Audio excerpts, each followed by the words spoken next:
ఉన్నటువంటి హిందువులు, అలాగే ప్రపంచవ్యాప్తంగా ఉన్నటువంటి హిందువుల్లో ఒక ఆందోళన, ఒక అలజడి అయితే ప్రారంభమైంది. అయితే ఇది కేవలం 2019, 24 టర్మ్‌లో జగన్మోహన్ రెడ్డి ముఖ్యమంత్రిగా ఉన్నప్పుడు మాత్రమే ప్రారంభమైందా తిరుపతిలో? లేకపోతే అంతకుముందు గూడా ఉందా? దీంట్లో ఈవో పాత్ర ఏంటి? చైర్మన్ పాత్ర ఏంటి? పాలక మండలిలో మిగిలినటువంటి సభ్యుల పాత్ర ఏంటి? లేదా అధికారులకు సంబంధించినటువంటి పాత్ర ఏంటి? ఇదొక్క చోటే ఉందా? లేదా మిగిలిన దేవాలయాల్లో గూడా ఇదే కొనసాగుతుందా?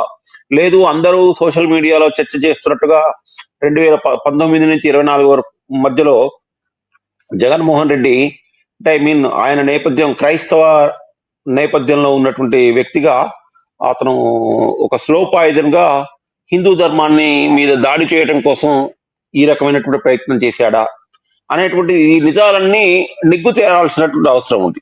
అంటే చంద్రబాబు నాయుడు ప్రకటనతోనే ఇది మనం ఇది